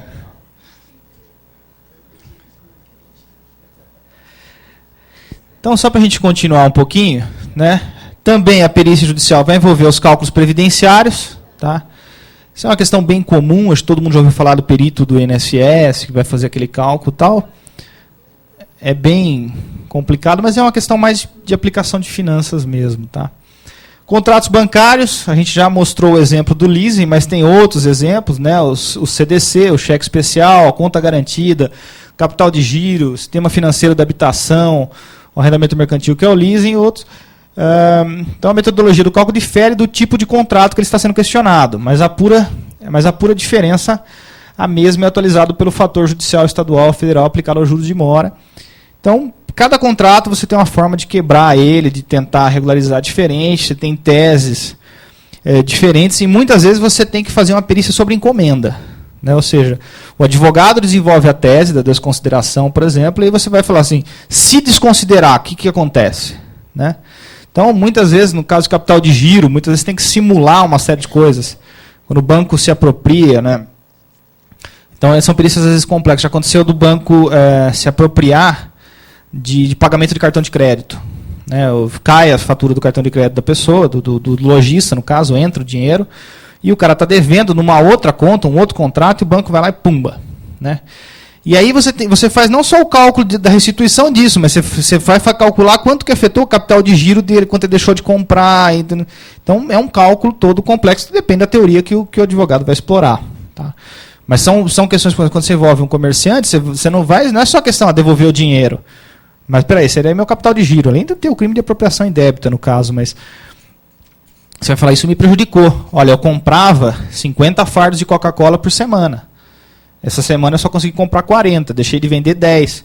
Isso me afetou meu giro. E você vai todo na consequência. Olha, se eu tivesse lucro, eu tinha pago funcionário. Eu precisei entrar no cheque especial por isso.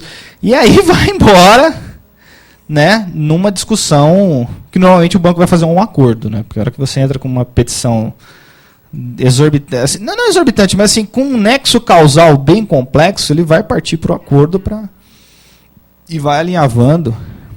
Mesmo porque cada mês, se aquela tese ficou lá, cada mês que o banco enrola, vai crescendo a perca dele sobre a falta de capital de giro.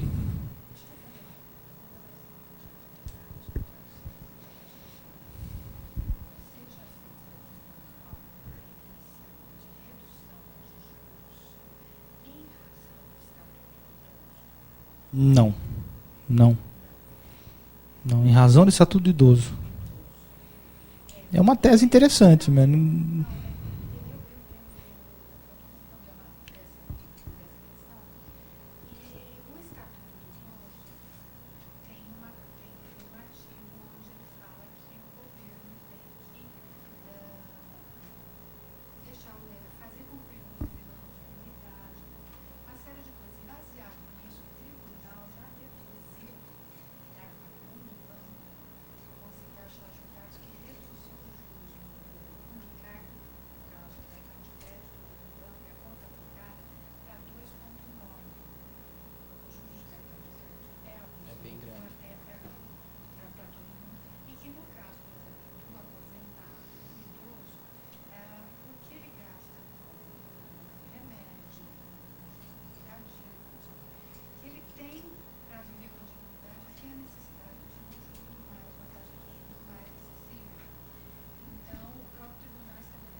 Eu nunca peguei, mas dá para periciar, sem grandes problemas.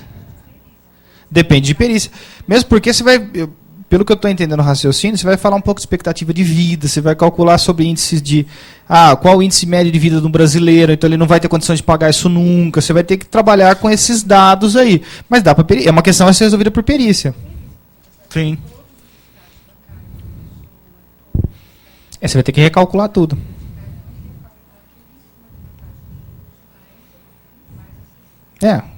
Você tem uns cálculos interessantes, né? Eu acho que é viável, Assim, a tese jurídica vai depender do judiciário. Agora, que é possível trabalhar perícia nesse sentido, é. Agora, se a tese vai colar ou não, a gente...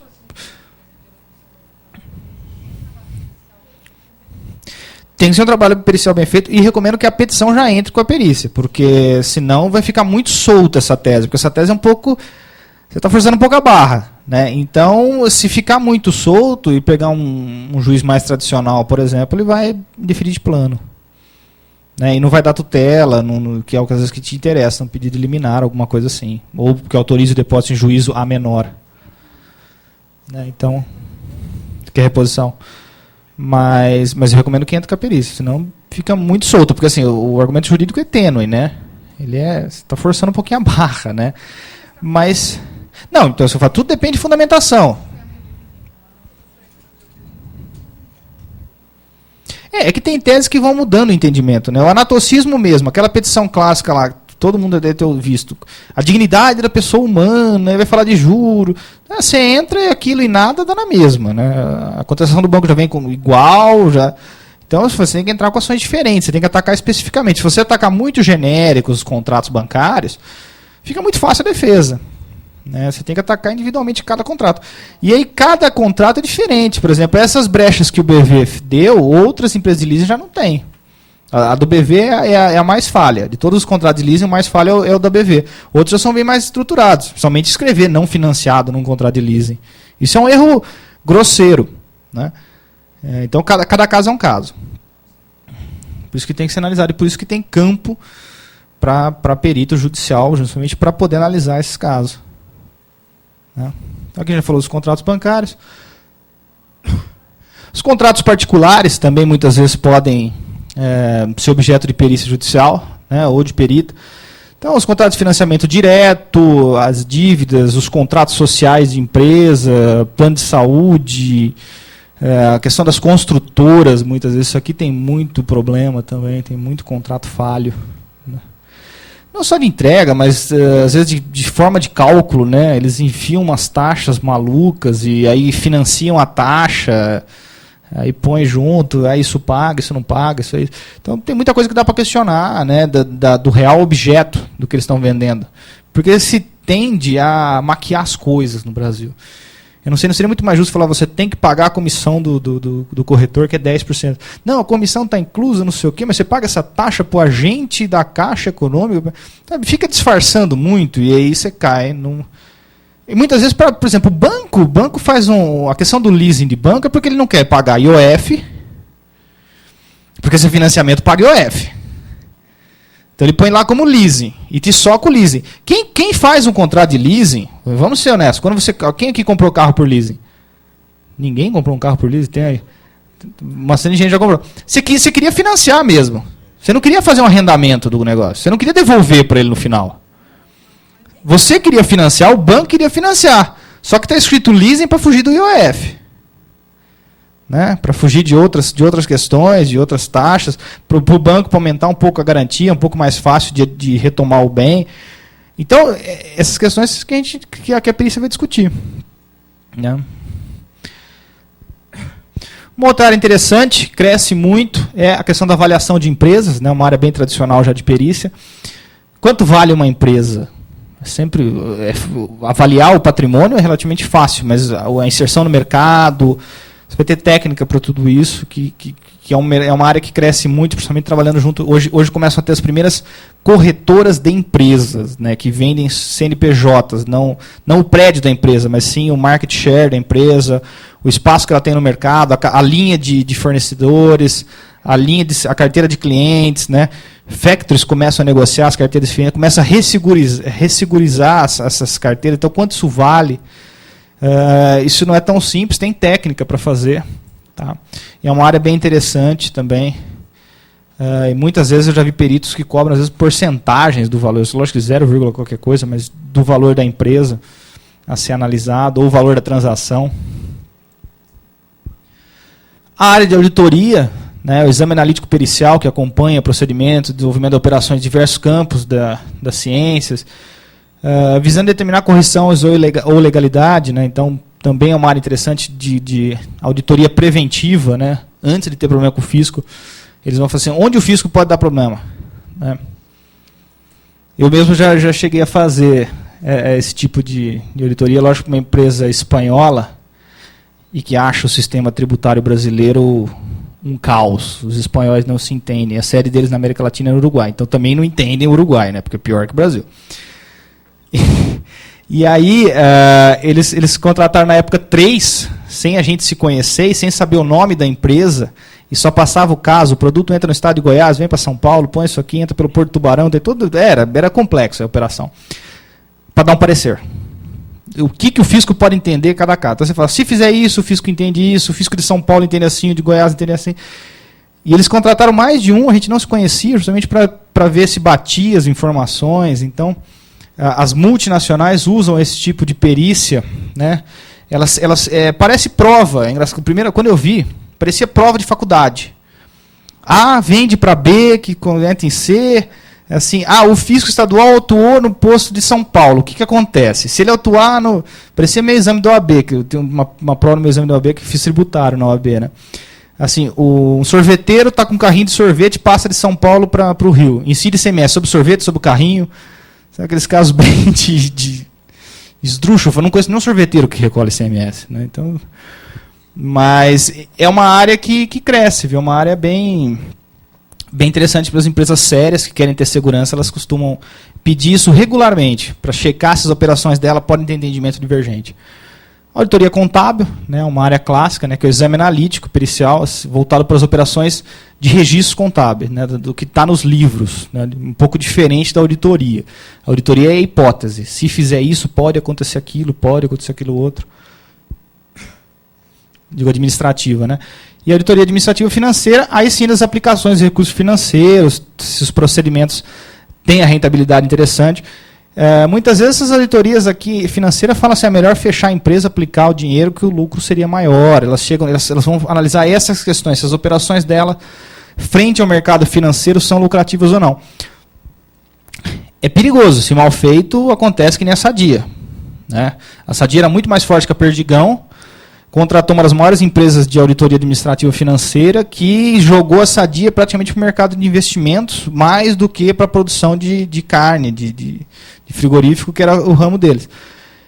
Com a queda do mercado financeiro mundial, com as crises, sucessivas crises, a Sadia se desestabilizou e acabou sendo incorporada pela Perdigão, que era menor que ela, antes da Sadia fazer essas auditorias aí. Então é uma área que também se erra, e gente grande, era empresa grande. Bom, Arthur Anderson errou nos Estados Unidos na Enron, então não é perfeito, mas é uma área que começa a ter relevância, principalmente para orientar o empresário, muitas vezes, a continuar num ramo, desistir. Né? Lógico que tem as bem feitas, que geram ótimos resultados. Aí, um pouco explicando sobre auditoria financeira ainda, né, que vai falar da avaliação da gestão, regularidade de contas, execução de contratos, probidade na aplicação, o acompanhamento dos efeitos financeiros, futuros nas decisões gerenciais, como a gente falou, o caso da Sadia. Auditoria operacional, também muitas vezes vai ver se o procedimento possível melhoras. Né? Muitas vezes você tem empresas que você vai auditar, elas têm capacidade de negociar melhor com os fornecedores prazo de pagamento, por exemplo, e não o faz. Porque o cara fala, gosto de pagar tudo à vista. Mas aí você calcula quanto isso vai dar, então vão levantar essas informações. Lógico que a decisão final é do gestor. Né? E os sistemas de informação também, a integridade de sistemas. Né? Muitas empresas são autuadas somente pelo fisco, não porque não querem pagar os impostos, mas porque não sabem como pagar os impostos direito e não têm acesso à informação precisa. Né, principalmente dos créditos, crédito de PIS e COFINS, são os créditos um pouco mais complexos de você apurar, elas não guardam todas as notas, não têm um controle de pagamento eficiente e acaba tendo um ralo imenso aí. E o fisco nunca vem avisar, né? Fala, olha, você poderia pagar menos imposto se você juntasse aqui. Eu nunca vi. E aí, para finalizar, a gente falou um pouquinho da recuperação de empresas, né? A Lei 11.101, né? É um tema bem complexo, só passando, porque é uma área nova, né? Que surge em 2005. ela substitui o síndico, aquela coisa da concordata era praticamente um funeral da empresa, né? Ela ia para o buraco, então ela muda um foco, né? O foco da concordata era empresário, o foco da recuperação da empresa é empresa, então você pode substituir o empresário, proibir o empresário de entrar na própria empresa. No caso da Ferquímica em Piracicaba, ele deu um tiro na porta, ele ficou meio nervoso, mas foi preso por causa disso, mas ele foi proibido de entrar, porque o caso era a má gestão dele. E aí falou assim, não, você continua dono, você é o acionista majoritário, só que você não pode entrar na empresa. Ela está em recuperação, o juiz nomeou um administrador, você não entra na tua empresa. Hoje a lei permite isso porque o foco é a empresa, não o empresário. Não, ele sacou uma arma, deu tiro na porta, ele fez um escândalo lá, não foi tão simples assim, não. Mas o juiz determinou lá e até onde eu sei, está tentando recuperar a Ferquímica, que é uma indústria grande, uma indústria química pesada, né? Acho que emprega muita gente. Então, se fechasse em Piracicaba, realmente prejudicaria toda uma cidade. Então, a ideia é a seguinte, o mais importante é a cidade, é a coletividade, não o empresário. É lógico que no Brasil nós não podemos expropriar o bem dele, é dele, ele é acionista. Ele só não pode administrar. Ele é dono, ele não pode entrar. Ele olha do lado de fora e fala, é meu. Bonito. Eu tinha uma sala aí. Mas é um caso interessante. E aí é um mercado interessante. Agora, imagina a coragem desse administrador que aceitou o encargo, né? Eu não sei se ele sai em Piracicaba, se ele consegue ir num barzinho lá e não tem medo de... Sem guarda-costas, né? Se bem que não adianta matar ele, o juiz vai por outro, né? Aí depois pode acontecer o pior ainda, do juiz nomear os funcionários por assembleia, que é um caso ainda possível. No Santa Catarina teve casos assim. Os funcionários em assembleias que vão nomear os administradores judiciais. Aí que vão botar alguém contra ele, né? Vão botar o principal inimigo dele na cadeira dele, sob de vingança. Mas as principais inovações foram a questão da preservação das empresas e não do empresário. Né? Essa é uma questão interessante. Obrigatoriedade da contratação de especialista. Né? Na lei de concordata, a concordata era um parceladão. Pura e simplesmente um parceladão. Né? Na lei de recuperação judicial, não. Ela tem 16 itens e o rol não é extensivo. O rol não esqueci, fugiu o termo. Taxativo. Né? Você pode inserir outras que você entender necessárias para a recuperação. Então, ela obriga a contratação de especialista, porque para você entrar, a ação dos requisitos é que você tenha o laudo de avaliação econômica e financeira da empresa. Quem pode assinar laudo de avaliação econômica da empresa é administrador, economista e contador. Então, quer dizer, já não tem nem como advogado sozinho para operação. É inviável, não tem como. E você tem um controle judicial, né, da participação ativa dos credores. Né? O outro não, o credor não tinha assembleia de credores, então... A recuperação judicial ela não tem limite também. Você pode o Panashopping de Barueri, por exemplo, é 15 anos o projeto de recuperação deles. Foi aceito pelos credores, está tudo bem. Né? A Varig tentou-se várias saídas, acabou não se conseguindo, mas se ficava criando, que queimaram a pestana para achar uma solução para a Varig, não foi brincadeira. Então, extingue-se a concordata. Aqui um quadro comparativo, né? A antiga concordata era simplesmente uma postergação de pagamento, enquanto um plano de recuperação é a apresentação de solução viável. Que eu falei assim, não só parcelar, você pode transformar os credores em acionistas, por exemplo. Tem casos que funcionam assim. Então eu não vou pagar ninguém, vocês são todos meus acionistas, vocês são meus sócios agora. Vocês aceitam? Todo mundo aceitar. Tem os quórums lá, tal, mas é uma solução que a concordata não tinha.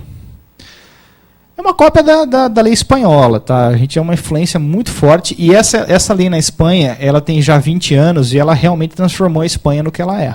Deu resultado. Então no Brasil começa, as MEs e EPPs têm uma recuperação especial, elas não têm assembleia, é um benefício do microempresário e o microempresário muitas vezes não sabe disso. Então é uma área interessante para os administradores e economistas trabalharem, de falar assim, eu estou endividado, microempresa, empresa de pequeno porte, ela obriga os credores a aceitarem o plano. Não tem assembleia, se parcelar em até 3 anos. Você tem 6 meses de carência, juros de 1%, e o mais legal, você pode recalcular os encargos financeiros, você tirar os juros bancários. É um benefício da ME e EPP, está na lei. É raro os casos que a gente vê aplicando. Né? Eu tenho alguns casos de EPP, mas normalmente você convence o empresário ainda não sabe disso. É quando você fala, pô, ninguém me contou. Não sei.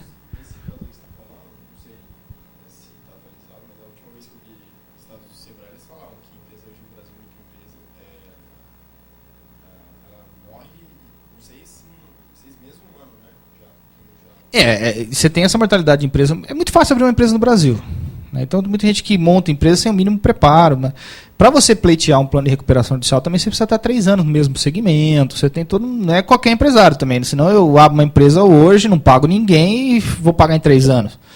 Então, você tem uns requisitos para pedir. Você precisa estar no mesmo ramo de atividade há um tempo. Você precisa provar realmente os motivos. A antiga concordata, as petições era tudo igual. A crise econômica no Brasil, não sei o que gerou. Hoje não, o juiz não aceita isso.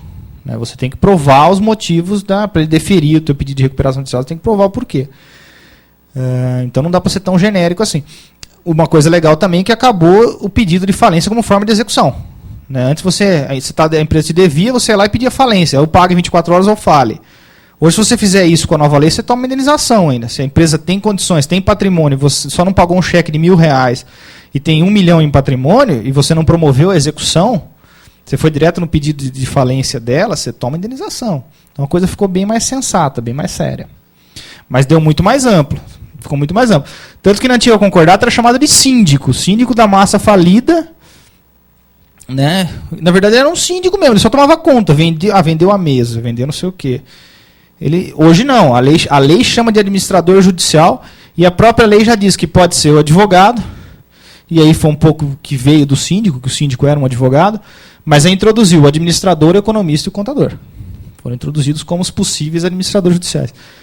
Né? E normalmente são os raros os casos que você vê um advogado como administrador judicial. São casos pequenos. Casos de maior complexidade são empresas que administram, porque você tem a faculdade da pessoa jurídica também. Essas grandes recuperações são empresas de consultoria que são... Porque uma pessoa só não faz a recuperação judicial do Jimenez, por exemplo. Né, da Bombril, né, não teria condições. Na antiga concordata, os credores não participam de decisões, e nessa é ativa. Você tem assembleia de credores, eles são chamados a todos os momentos. Então é uma área que eu falo, foge por completo do direito, porque o advogado, na verdade, aí é um peticionador, ele só é o cara que instrumentaliza o pedido. Mas na hora que vai discutir o plano, a assembleia de credores, é puramente negociação. E é uma área financeira. E muitas vezes você trabalha não só para quem pede a recuperação, mas como quem está dentro da recuperação. Porque ele apresenta um cálculo de quanto ele deve para você. Cabe a você também questionar. Não, ele deve mais. Ele não atualizou direito, cabe juros, o contrato era assim. Muitas vezes você entra por uma das partes questionando o débito apresentado no plano de recuperação. Você embarga o plano. Aí também é uma questão do plano, né? A votação para a Assembleia, a gente já passou um pouco. E bom, gente, o que eu tinha para falar era mais ou menos isso, né? E a gente aqui aproveita para, depois de apresentar toda essa área de perito, a gente fala assim, tudo bem, né? Muito bom, mas onde eu posso aprimorar meus conhecimentos para atuar como perito? Gostei, né? A gente faz merchan, né? Então a gente está oferecendo o curso de extensão em perícia judicial para administradores, economistas e contadores, aqui no campus de Ribeirão Preto. Né? É vinculado à Faculdade de Administração. Oi? Não. O advogado pode fazer. Nós temos uma advogada matriculada, porque ela trabalha dentro do escritório, porque ela quer fazer, ela quer entender as petições dela, tal. Mas assim, você pode fazer, você pode estruturar, você pode trabalhar até como assistente técnico. Não. Você perito, você precisa ser um conselho de classe que vai transformar em perito. No caso, em matéria financeira, o CRC, CRA e Corecon. A OAB não dá a certidão de perito, né, que seria o teu conselho profissional. Agora, como assistente técnico, você até pode, nas suas petições, você pode vir com o teu cálculo. Né? Mas assim, não com perícia paga, perícia de terceiro. Né? Mas é uma área interessante. Talvez não tenha o mesmo peso. Então, como a gente falou,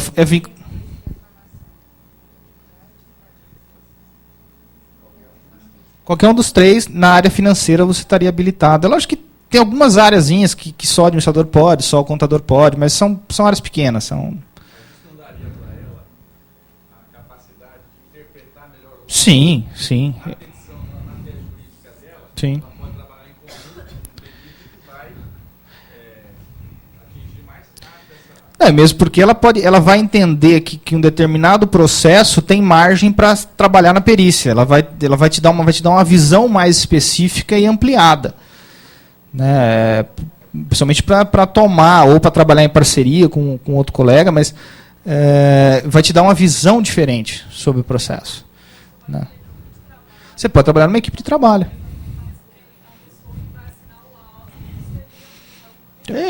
Só em Ribeirão tem pouca faculdade de administração, só 10, né? Então, você ter um colega para assinar não é realmente difícil. A questão muitas vezes é enxergar o que fazer na perícia, né? O que atuar, né? E do que eu falo, a gente quando montou o curso, a gente não pensou no advogado justamente porque ele não poderia ser perito, não poderia ter o laudo, mas a gente se surpreendeu com o número de matrículas de advogado no curso. Nós tivemos vários advogados matriculados no curso porque ele entendeu melhor do que os outros. Ele falou assim, eu preciso saber aonde cabe a perícia para mim vender e depois eu contrato alguém para assinar.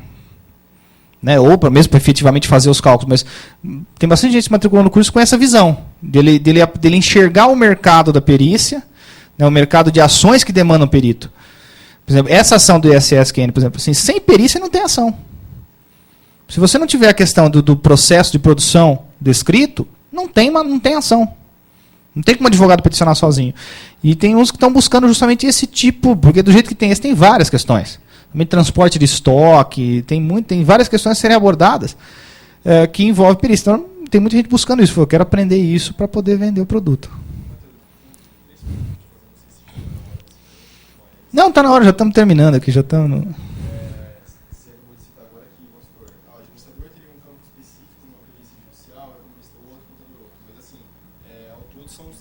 São os três. Matéria financeira, os três. Tá? Eu falo assim, você entra em questões muito específicas, tá? que é direcionado, mas são poucas as áreas. Bem poucas as áreas. Judicial não difícil.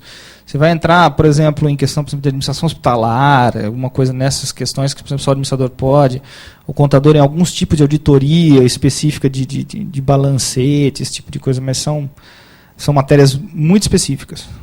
Né?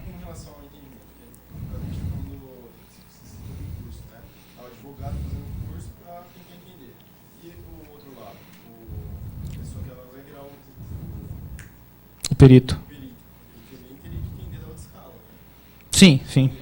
Por isso que a gente vai mostrar a grade curricular do curso, né? Vai vender o curso. Olha lá, aí você tem um programa do curso. Não, você vai ver que no conteúdo curricular, você vai ter que cada área do direito, você vai ter a legislação aplicada. Então, você vai ter lá, por exemplo, legislação previdenciária aplicada à perícia, legislação trabalhista aplicada à perícia. Então, você vai ter aula de direito, tem uma carga... Tanto que no começo, quando a gente lançou esse curso, a gente encaminhou para a faculdade de administração, mas a faculdade de direito ficou enciumada também. Você queria vincular... Ficou numa dúvida, vincula-se a administração e direito, porque eu acho que quase 50% das matérias são direito. Mas a essência não é direito, é a aplicação prática do direito. Né? Mas acabou se entendendo que vinculasse a faculdade de administração, mas... a carga de direito é bem grande. Você vai ter direito processual, você vai ter direito, aspectos jurídicos, por exemplo, de perícia e tudo mais, a redação forense de laudo, né? Você vai ter todas essas questões. Como assim? Para o advogado? Então, você tem que brigar com a OAB. Não é comigo. Vai ter que brigar com a OAB. Pedir para o Conselho Federal da OAB criar uma normativa instituindo a área de perícia do advogado. Aí, lógico que os outros conselhos vão entrar com processo para defender o mercado, mas são os conselhos federais de cada... É que eu não trouxe aqui as normativas, mas cada um desses conselhos tem uma normativa específica que regulamenta a perícia. Não, o perito não existiria. Por isso que a gente é um auxiliar da justiça. Né? Mas é uma área que trabalha junto. Não é possível trabalhar separado. Eu entendo que também, se o advogado for perito, perde um pouco a essência dele, né? Porque ele tem que defender a parte. O perito não, ele se atenta aos fatos. Eu entendo a fundamentação da OAB. Inclusive, se você pegar as últimas resoluções do Conselho Federal tá proibido, da OAB, o Conselho Federal da OAB está proibindo o advogado de fazer consultoria agora. Né? Diz que o advogado não pode fazer consultoria e tal, não sei o quê. Não pode nem fazer cobrança. Então, isso é uma normativa aí. E justamente porque perde a essência, né? Perde a essência. O advogado é parcial. Ele defende a parte, né? O perito, em tese, ele não é parcial. Ele se atém a fatos, né?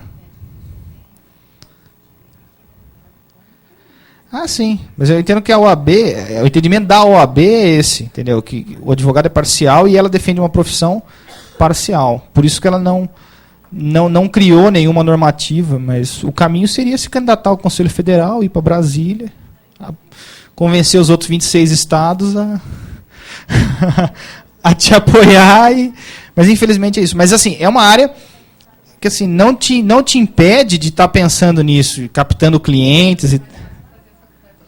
Eu acho mais fácil. Somente as online, tem uns bem mais fácil. 2 anos faz. Mas é isso.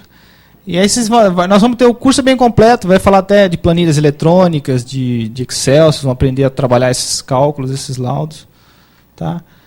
E só citando, o curso tem 72 horas, tá? É um curso às sextas-feiras, toda sexta. Vai parar para as férias, evitar feriado, lógico, ninguém é tão maluco assim. Das 19 às 22h15 e começa dia 29/4. Não é que 3 horinhas também só. Mesmo porque mais que 3, o dele é 9 horas aula. Gerente de cidade é 9 horas, sábado o dia inteiro.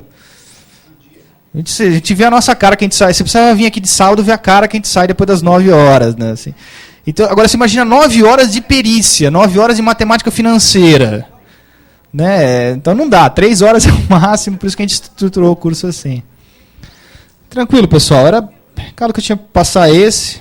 Agradeço a presença de tê-los aqui na FAAP. É sempre um prazer. Eu acho que vai ter sorteio de livro, né? Vai ter. Mais alguém falta colocar?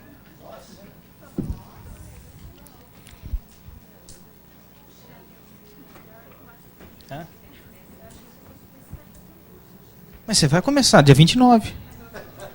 Dia 29 começa o curso, você já... Não, mas você pode trabalhar, porque a questão de central é vender o peixe. Não, mas você impugna, você trabalha com um colega.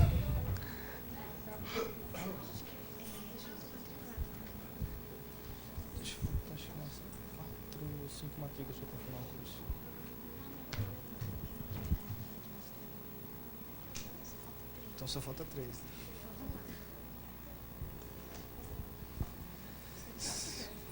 Não, você quer tirar isso. Não, senão falar que é imparcial, tem parente meu na plateia, é que ganha, depois fala que é probidade.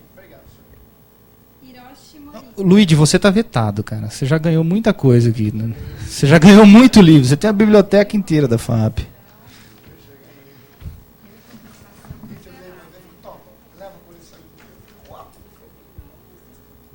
Alana Bastos.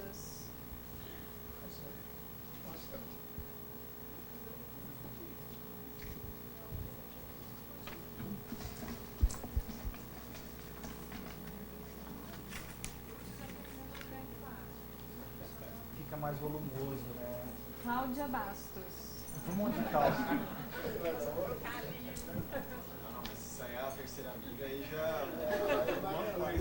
Quem se habilita a periciar o sistema aqui, se está tendo parcialidade ou não? Fernando Ruas.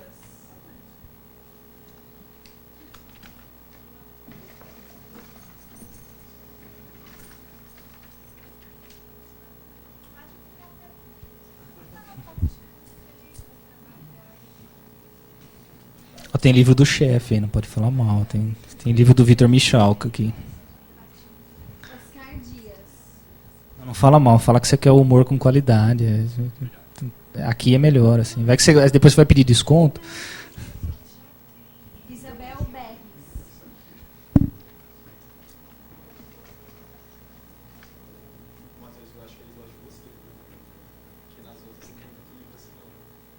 Mas você sabe que o gerente de cidades, a área da gestão pública, é a menina dos olhos dele, né? Foi o primeiro curso aqui em Ribeirão e tal. Tanto que o único curso tem 2 coordenadores, né? Tem eu e o Vitor Nozak também, então são... É que a gestão pública realmente é uma área apaixonante.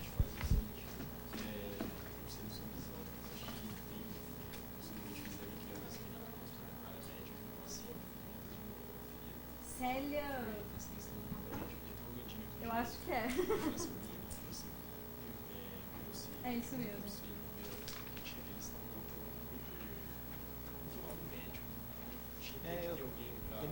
Gustavo Dantas.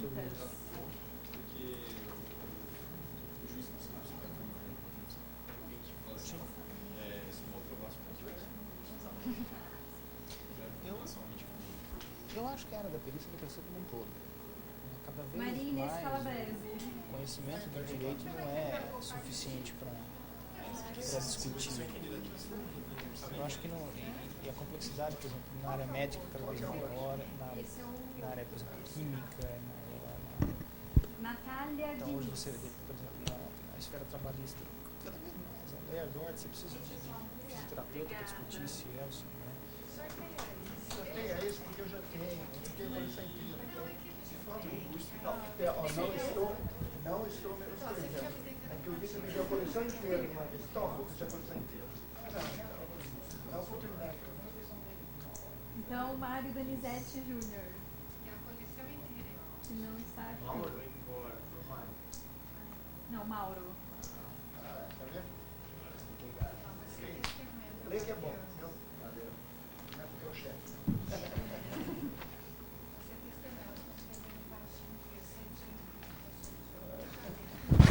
Eu agradeço o seu intuito solidário. É tua mulher mesmo, né, Luíde? Porque igualzinha, cara. Nossa, enrola igual. Não, aí você me chama de enrolador. A gente só conversa no corredor. É que estranhamente você estaria em aula nesse horário, né? Então. Aqui é certo leite, que é ótimo. Bom, obrigado, pessoal. Até mais. Tchau, tchau. Quem quiser, estou à disposição aqui para conversar.